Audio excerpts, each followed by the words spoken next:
안녕하십니까. 계명대학교 김춘혜입니다. 교회 음악, 클래식 음악의 뿌리라는 제목으로 이제 6번째 강의가 되겠습니다. 그동안 구약 성경을 통해서 하나님께서 원하시는 거룩한 음악이 어떤 모습인지 쭉 알아봤었습니다. 그러면서 지난 시간에는 신약 성서로 들어갔었습니다. 예수님의 찬양과 또 사도들을 통해서 그 당시 예수님의 제자들을 중심으로 해서 모였던 예배에서 어떤 모습의 찬양이 있었던가를 보면서 하나님께서 원하시는 그 거룩함, 분리된, 구별되고 따로 되어지는 독특한 성품을 나타내는 그 예배를, 또 기독교인의 예배를 어떻게 그분들이 유지하려고 했던가를 조금은 알아봤었습니다. 오늘은 이제 그것을 조금 더 구체적으로 들어갈까 합니다. 그래서 초기 기독교의 예배의 모습과 그리고 특히 논란이 많았던 그 당시에 예배 때 기약 사용을 어떻게 할 것인가에 대한 그 논의들을 오늘은 좀 알아볼까 합니다. 본 강의 들어가기 전에 지난 시간에 찬송가를 연주했던 웬 말인가 날 위하여의 작시자 아이직 와트 목사님에 대해 조금 더 설명을 자세히 드리겠습니다. 이분은 왁츠 목사님은 1674년에 태어나시고 1748년에 돌아가신 바로크 완전히 후긴 끝에 사셨던 분입니다. 시기적으로 생각하면 여러분이 잘 아시는 핸델 생각하시면 됩니다. 그 시기에 활동하신 분이라고 생각하시면 됩니다. 이분의 찬송가가 굉장히 중요한데요. 이분 찬송가를 설명하려면 당시 영국의 찬송가적인 그 상황을 조금 설명을 하겠습니다. 여러분이 그 전에 스코틀랜드 시편 찬송가 1650년 이거를 배우셨는데요. 이때 1650년이라는 얘기는 거의 시편 찬송가가 거의 100년 정도로 굉장히 오랫동안 이제 왕성하게 교회에서 익숙하게 많이 불려지고 있던 때라고 생각하면 됩니다. 그리고 사실은 성공의 영국 국교죠. 그 교회에서는 거의 유일하게 시편가만 불렀었던 그런 상황이었습니다. 그러면은 지난 시간에 잠깐 나왔는데요. 창작 찬송가는 시편 외에 다른 찬송가는 없었느냐 하는 것인데요. 있었습니다. 있었지만 교회에서 공식적으로 불려질 수 없던 상황이었습니다. 예를 들면 1500년대를 보시면요. 엘리사벳 여왕이 1558년에서 1603년 동안 그 44년간 재임하던 그 시기에 찬송 역사를 보면은 창작 찬송시, 종교적인 서정시라고 불렸는데요. 그 시가 꽤 많이 작시되었었습니다. 그렇지만 예배 때 공식적으로는 사용될 수 없었습니다. 그러니까 개인적으로 신앙적인 고백으로 또 혹은 사적인 모임에서 이렇게 불려질 수 있었겠죠. 그것이 1600년 거기까지라고 보시면 되고요. 그러면서 17세기 들어와서 1600년대에 들어와서는 서서히 이 창작시가 조금 더 쓰여집니다. 그러면서 성공회에서는 여전히 시편가를 거의 그걸 위주로 해서 부르고 다른 창작시를 허용을 하지 않았지만 영국의 다른 국교가 아닌 비국교도의 교단들이 있었는데요. 그 중에 칼빈주의적인 침례교가 있었는데 그 교단에서 창작 찬송가를 서서히 부르게 됩니다. 그래서 한 1600년 말 정도 가면은 거의 공식화될 정도로 침례교에서는 그 창작 찬송을 많이 부른 그런 하나의 중요한 일도 그분들이 했었습니다. 이 시기에 침례교 교인이라고 하시면 아마 여러분이 기억할 수 있습니다. 철로 역정을 쓰신 존 버년 목사님이십니다. 이분도 침례교인이십니다. 이분도 찬송시를 작시하셨습니다. 그래서 예전에 우리나라 찬송가에는 있었는데요. 지금은 없는 게 많이 아쉽습니다. 이렇게 시편 찬송가는 국교를 중심으로 굉장히 활발하게 발달하고 있었지만 비국교도 교인들에게는 또 창작시도 많이 허용되면서 공식적으로 부르기 시작했다는 요 시기인데요. 이때 바로 아이직 와트 목사님의 그 업적이 바로 드러나는 겁니다. 이분을 보통 말할 때 영국 찬송가의 아버지라고도 하거든요. 그 이유가 찬송가라 했을 때는 시편이라기보다는 창작, 힘이라는 단어를 꼭 씁니다. 물론 시편 찬송가도 장작 찬송가도 다 큰 범위에서 찬송가는 맞는데 그거를 쌀처리, 그다음 혹은 사모디 혹은 흰놀이 이렇게 구분할 때는 이렇게 차별화합니다. 시편 가사로만 된 찬송가를 사모디, 그다음에 장작시로 된 찬송가를 흰놀이 하는데 또 큰 의미로는 다 힘이긴 합니다만 어쨌든 아직 왓슨 목사님이 바로 이 시편가를 위주로 부르던 교회에서 교회가 드디어 본격적으로 진례교뿐만 아니라 그 외의 교단 그리고 성공회까지 찬작 찬송가를 부르게 되는 그런 계기를 이분이 마련하셨는데요. 이분은 저번에 말씀드린 대로 조합 혹은 회중교회 목사님이십니다. 이분은 몸이 좀 연약하신 분이셨고요. 그래서 이제 목회는 이제 교회에서 면회 주셔서 말씀만 전하는 목사님을 하셨다고 합니다. 그래서 설교만 하시면 되니까 설교만 하시면서 그러면서 찬송시를 750여 편이라고 하거든요. 굉장히 많은 찬송시를 썼었습니다. 그러면서 이분이 또 특별하게 한 일이 있는데요. 바로 시편시. 그동안 영국에서 만든 운율 시편가의 시편시를 어떻게 이분이 바꿨냐 하면 가사를 완전히 바꿨습니다. 시편을 가지고 개작을 한 셈인데요.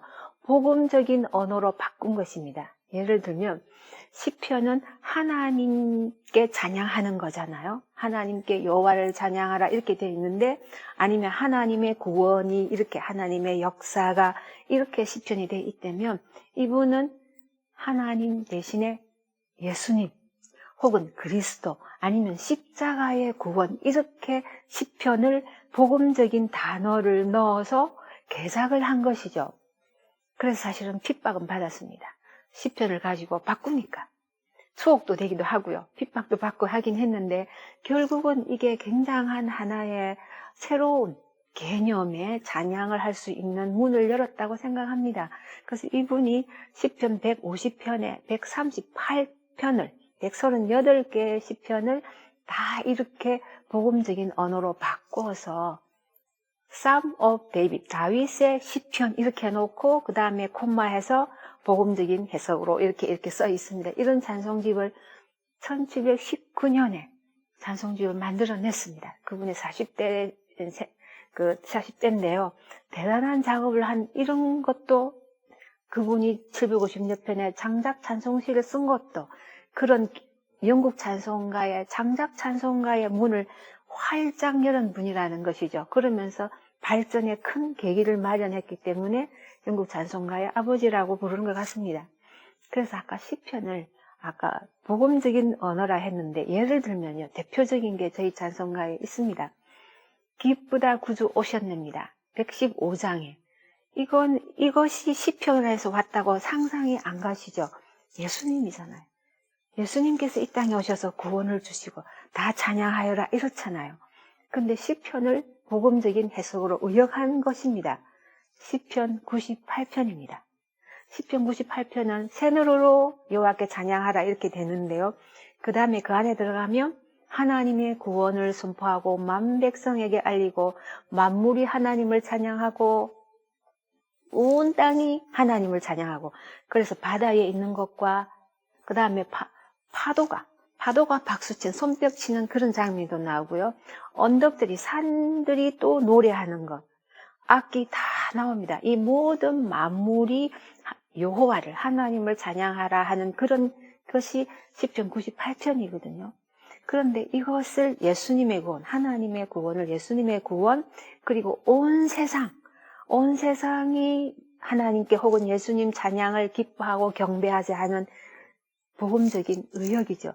이렇게 바꾼 것입니다. 굉장히 놀랍다고 생각합니다. 이분의 시는 저희 찬송가에 많이 들어있습니다. 12편이 들어있는 12찬송가가 이분의 아이즈 왓츠 목사님의 찬송가고요. 그래서 우리 찬송가에 가장 많은 시가 들어있는 분이 크로스비 여사의 21편이 있고요. 그 다음에 존 웨슬리의 그 형제인 찰스 웨슬리 목사님, 이분의 시가 13편이 들어있는데, 왓츠 목사님 12편이 들어있습니다. 그래서 앞으로 여러분 찬송가를 아마 종종 접할 것 같습니다. 왓츠 목사님 찬송가를 부르실 때, 그분이시구나. 또 이분의 특이한 분은, 점은요, 굉장히 학술적인 분이고 이지적인 분이기도 하면서 감성적인 분이었습니다. 조금 연결이 안 될 듯 한데도 어떻게 보면 굉장한 학자신데도 예술적인 그 감성도 굉장히 풍부하신 분으로 알면 되겠습니다. 이분은 프랑스어, 영국 분인데요. 프랑스어, 라틴어, 그리스어, 헬라어니까 히브리어, 이 네 가지, 히브리어, 라틴어, 헬라어, 프랑스어, 이 외국어 4개를 능통할 정도로 뛰어난 분이셨고요. 특히 그 논리적인, 로직이라고 나오는데 논리적이고 이성에 관한 것도 굉장히 학문적인 깊이가 있어서 책도 있습니다. 이쪽 분야의 책도 있는 굉장히 뛰어난 학자이시면서 신학가, 신앙인, 그러면서 굉장히 감성적이기도 합니다. 신앙적으로 열정이 있어서 찬송가 중에요. 여러분, 주 달려 죽은 십자가, 그 찬송가 아시죠? 그 찬송가 보면은 굉장히 감동이거든요. 드라마틱하거든요. 십자가를 사용하다가 주께서 박힌 못 박힌 손을 본다는 것도 있고, 맨 끝에 보면은 나에 있는 모든 것을 주께 드린다 하는 이런 굉장히 클라이막스를 뒤에 탁 내세우는 이런 굉장히 그 전개하는 능력이, 시를 전개하는 능력이 또 굉장히 뛰어난 걸로 이분을 평가합니다. 그래서 감성적인 것까지도 얘기해서 또 어떤 학자들은 기독교 찬송에서 가장 최초의 복음적인 찬송가다 이렇게 평하는 분도 계십니다. 이분 찬송가 한번 생각하시면서 주 달려 죽은 십자가 지금 사순절기니까 많이 찬송 부르셨으면 참 좋겠습니다. 그러면 이제 잠깐 간주를 들으시고 본 강의로 초기교회 음악을 한번 살펴보겠습니다. 이따 뵙겠습니다.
예, 강의를 이어서 하겠습니다.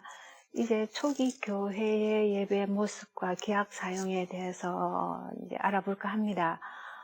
교회가 어떻게 시작된가는 여러분은 아시겠죠? 예수님께서 십자가에 못 박혀서 돌아가시고 부활하시고 승천하시고 예수님께서 말씀하신 대로 오순절날에 성령께서 오셔서 교회가 시작된 것입니다. 그렇죠?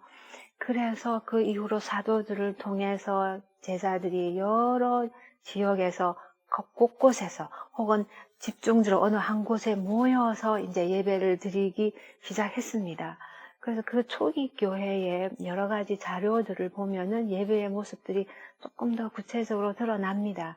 그 자료들을 통해서 종합적으로 그 어떤 모습이었냐고 말씀을 드리면 대체로 처음에 말씀을 듣는 예배가 있었고요.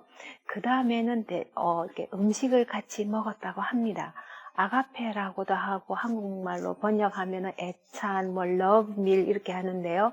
그게 있고 세 번째로 바로 예수님께서 2층에 올라가셔서 다락방에서 성찬하시기 때문에 미리 준비된 2층 다락방에 올라가서 성찬을 하고요. 그게 3번째고, 4번째로 이제 종종 성찬이 끝나고 나면 방언을 한다든가 예언을 한다든가 이런 영적 체험에 신비한 그런 체험들을 나누는 그런 시간이 있었다고 합니다. 초기 교회는 그렇게 이제 쭉 시작하다가 그 다음에 2세기로 넘어가면서 바울도 보면은 좀 자제하는 그 서신에 보면 나오잖아요. 그래서 결국은 먹는 것도 너무 많이 절제하는 게 나중에 힘들어지면서 아가페라는 러브밀이랑 그 다음에 신비한 체험을 하는 방언 예언한 요 2가지는 빠지고 결국 남은 말씀 예배와 성찬이 이 2개가 예배의 중심축을 이루면서 예배가 발달하기 시작하는데요. 아시겠지만 로마의 핍박을 받는 때가 또 오기 시작했잖아요. 그래서 64년 최초의 기록으로 보면 네로 황제 때 64년에 박해받은 기록들이 이제 나타납니다. 그리고는 밀란 칙령 313년 콘스탄틴 황제가 기독교를 자유종교로 선포하는 그때까지 한 250년 동안 핍박이 끝까지 있은 건 아니고 주로 핍박을 받다가 또 조금 느슨해졌다가 왔다 갔다 하는, 그러나 여전히 자유롭지 못한 상태는 틀림없었던 것 같습니다. 그래서 교회가 이렇게 집에서 하우스 처치라 그러죠. 집에서 혹은 큰 집 혹은 어떤 기록에 보면은 집 2개를 계속 이렇게 모델링, 지금으로 말하면 리모델링 해서 예배당 장소로 만들고 아래층에 다 같이 그 다음에 2층에 올라가서 성찬할 수 있을 정도로 이렇게 한 그 집도 있다고 합니다. 어찌되었든 하우스 처치로 이제 구성을 했겠죠. 하다가 핍박을 받으면서 비밀리에 집에서 예배를 드렸겠지만 또 여러분이 아시는 카타콤으로 들어갔죠. 로마 근교에 로마 그 외곽 지역의 지하 땅 밑에 동굴로 만들어진 공동묘지였죠. 그 묘지에 거기는 워낙 음침하고 남이 가기 꺼리는 곳이니까 거기서 비밀리에 모이기도 해서 그런 예배 장소가 되었다 그러죠. 그래서 저도 사실은 거기를 다녀왔었는데요. 안내자 없이는 들어가기 힘들지 않습니까? 그 안에 보면 정말 좀 처절한 것 같은 그런 느낌도 들면서 또 어떤 경우에 보면 이분들이 또 얼마나 간절하게 기도를 했던가, 기도 한 명씩 하기도 하는 부분도 있고요. 그 다음 조금 넓은 공간도 있는데요. 곳곳에 그 아름다운 벽화가 있는 것도 봤었습니다. 초기 교회 그 기독교인들이 얼마나 이렇게 힘든 상황 속에서 하나님을 예배하고 예수님을 기억하고, 물론 그 당시는 하나님보다는 예수님을 더 이런 그 집중적인 기술들은 많이 있습니다만 결국은 하나의 한 교회로서 하나님을 섬기고 예수님을 기리는, 죽음을 기리는 그러한 예배를 끊임없이 이어가기 위해서 얼마나 노력했던가가 나타납니다. 그리고 특히 이분들의 그 기독교인들을 보면은 우리가 지금까지 배웠던 홀리, 세상과 다른, 떨어진, 분리된 뭔가 다른 정체성을 유지하는데 굉장히 많은 그 마음을 드셨던 것 같아요. 특히 신생 종교잖아요. 로마에는 신들이 너무 많았거든요. 다 신제들. 심지어 황제까지 신이었으니까 너무나 많은 신 가운데서, 그리고 유대교에서 나왔으니까 또 새로운 하나의 구약 성경과 새로운 계시, 신약 성경이 같이, 그 성경 2개를 같이 믿는 새로운 종교잖아요. 교회가 탄생하면서 나름대로의 독특한 정체성을 처음부터 만드는 것은 굉장히 중요했을 거라 생각합니다. 그래서 예배도 그랬지만 음악도 굉장히 그분들이 심혈을 기울여서 나름대로 제재하고 규율을 만들고 그런 규정들을 만들었던 걸 볼 수 있는데요.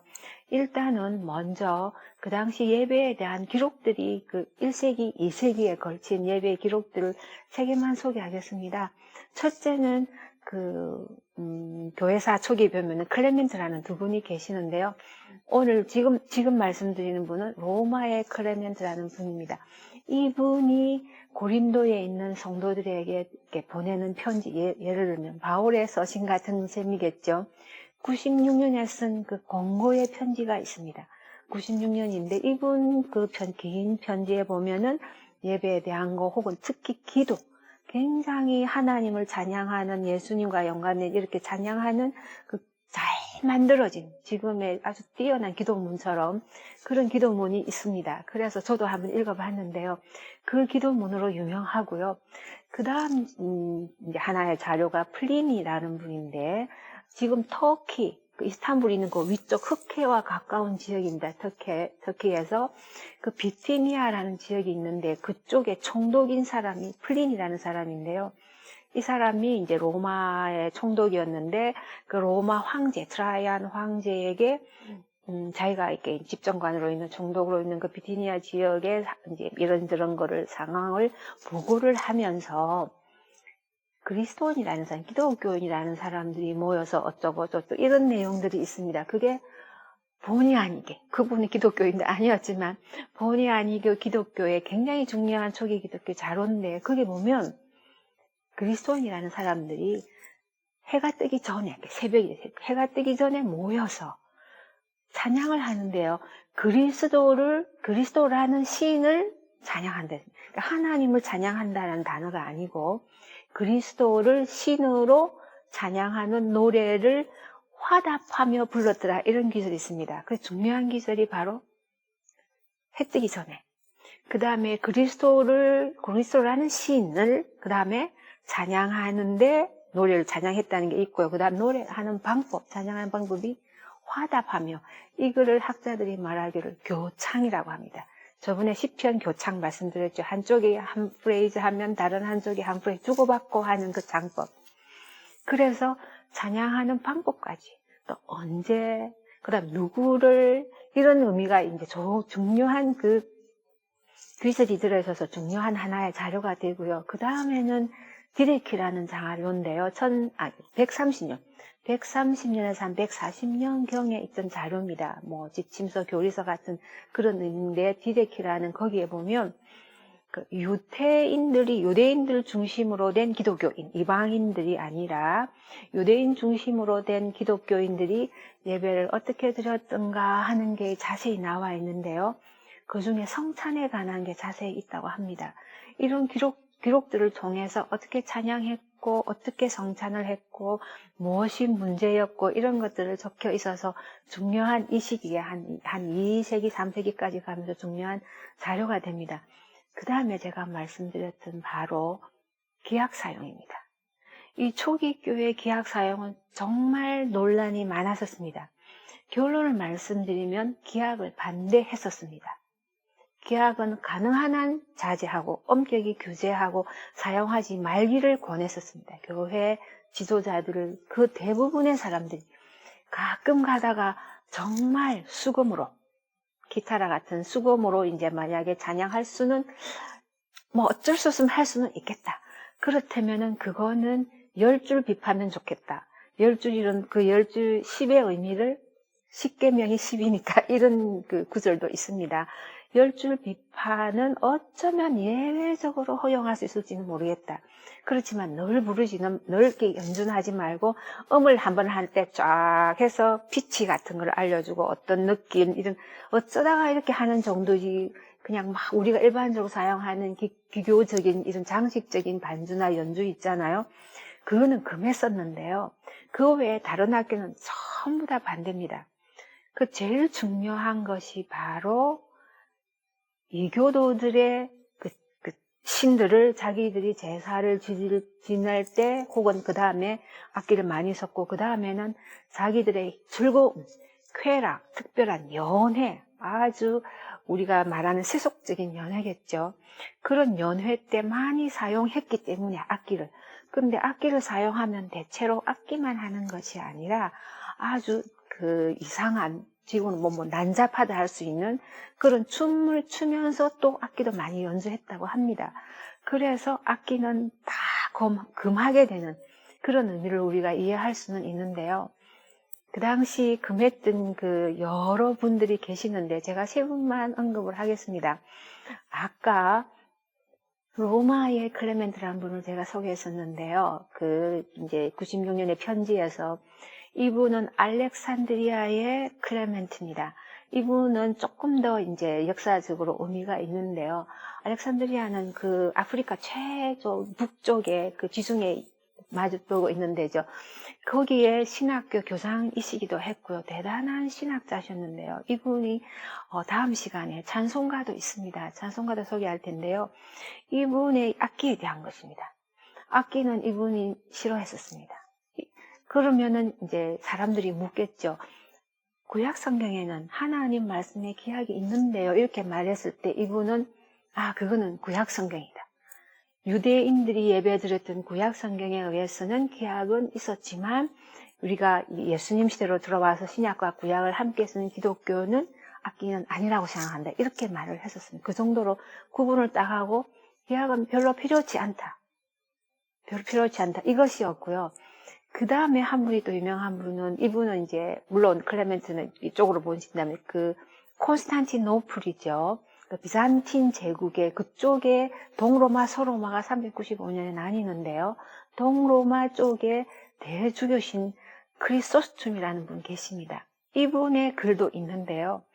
이분도 기약을 반대하셨습니다. 강하게 반대했습니다. 안 하는 게 좋다. 필요하지 않다. 할 이유가 없다. 불필요하다. 이렇게 말씀했었습니다. 충분히 성악만으로도 우리는 할 수 있다. 이렇게 말씀하셨고요. 마지막에 언급할 분이 바로 제가 저번에도 한번 언급했는데요. 어거스틴입니다. 여러분 어거스틴 아시잖아요. 이분은 체험적인 말씀을 하셨어요. 이분이 회심하기 전에 하나님께로 예수님께로 혹은 기독교로 개종하기 이전에는 굉장히 세속적으로 살았거든요. 그냥 세상에서 일반 사람처럼 좀 향락적인 즐거움을 추구하는 지식인이기는 했지만 세상의 즐거움과 같이 살았던 사람인데요. 세상의 즐거움을 이분이 아시잖아요. 기악 음악 알고 이방신 그것도 알고 어떻게 연주되고 어떻게 즐거움과 쾌락을 음악을 사람을 즐겁게 흥겹게 쾌락에 빠지게 한다는 걸 이분은 아신 것이죠. 체험적으로 아셨죠. 그래서 악기가 제일 위험하다. 악기는 곤란하다. 사람이 너무 음악에 빠질 가능성이 많다. 특히 악기는. 그래서 악기를 이분은 굉장히 체험적인 면에서 반대하셨습니다. 잘못하면 우리가 그 사탄의 물론 이건 나중에 된 이제 해석이긴 하지만 유혹을 받을 수 있고 감정에 휘말려서 하나님을 찬양하는 데서 멀어질 수 있을 정도로 우리 영혼을 뺏어갈 수 있을 정도로 기악은 위험한 것이다. 이렇게 이분은 기악에 대해서는 엄격하게 규제를 하기를 원했었습니다. 그래서 이 전체적으로 기악을 보면요. 그 당시 왜 반대했느냐? 당시의 이교도들의 그 문화죠. 제사들에서 쓰는 기악들이 아주 보기가 좋지 않고 음악도 그 이방신 성경인데 쓰는 음악이었고 기악이 그런 악기였기 때문에 감히 하나님을 찬양하는 데는 못 쓰인다는 것이죠. 그래서 이분들을 어떻게 하든지 초기 기독교회는 그 이외, 교회 이외에 다른 신을 섬기는 사람들과는 구분되게 다르게 그래서 음악도 다른 음악인데 특히 기악은 그쪽에서는 너무 안 좋은 모습으로 비쳐 있으니까 그 기악은 모든 기악들을 금지했던 심지어 다윗이 썼던 수금까지도 금지하려고 했던 왜냐하면 그 수금도 거기 이방신 그 이교도들은 썼거든요. 그래서 다윗이 썼다 해도 지금 현재 상태는 안 좋은 목적으로 많이 쓰이기 때문에 교회 안은 곤란하다. 그래서 엄격하게 교회를 분리시키려는 그런 노력들이 강했다고 보실 수 있겠습니다. 그래서 금욕주의적인 거죠. 그 다음에 물론 이런 이유도 있습니다. 핍박받는 시대잖아요. 어떻게 악기를 이렇게 하면서 자유롭게 부를 만한 상황도 아닙니다. 조용조용하게 예배드리고 찬양은 있었지만 찬양을 하더라도 기악이 있으면 아무래도 조금 달라지겠죠. 그래서 그런 이유도 있습니다. 그 다음에 다른 이유도 말씀하는 분도 계시는데요. 교회가 팽창하잖아요. 교회가 정신없이 이렇게 발전하고 복음이 전파되고 선포되는 이런 시기이기 때문에 복음 전파에 굉장히 주력한 것 같고 음악에 전문가도 없었기 때문에 찬양으로만 평신도를 위한 찬양으로만 충분하고 가끔 솔로이스트가 있어서 조금 더 예술적인 찬양은 했겠지만 주로 회중 찬송가 중심으로 기악의 필요성을 느끼지도 못했고 그쪽에 관심을 둘 만한 상황도 안 되었던 것 같습니다. 그렇지만 그거는 부차적인 이유고요. 가장 중요한 이유는 교회를, 그리고 하나님께 찬양하는 음악을 이 세상과 이 세상에서 보호해야 되고, 이 세상의 음악과 다르게 이 세상의 음악에서 보호하기 위해서 기악을 금지시키고 규제했다는 것입니다. 어떻습니까? 지금 저희 교회들은 어떻습니까? 세상 음악에서 교회를 혹은 세상에서 교회를 보호할 만한 그러한 우리들의 노력이 있는지 모르겠습니다. 다음 시간에 초기교회 예배를 조금 더 살펴보고, 그리고 찬양에서도 틀림없이 이런 요소들이 나타납니다. 하나님께서 원하시는 거룩함을 어떤 모양으로 유지하려고 노력했는지 또 알아보도록 하겠습니다. 그럼 오늘 강의를 마치겠습니다. 고맙습니다.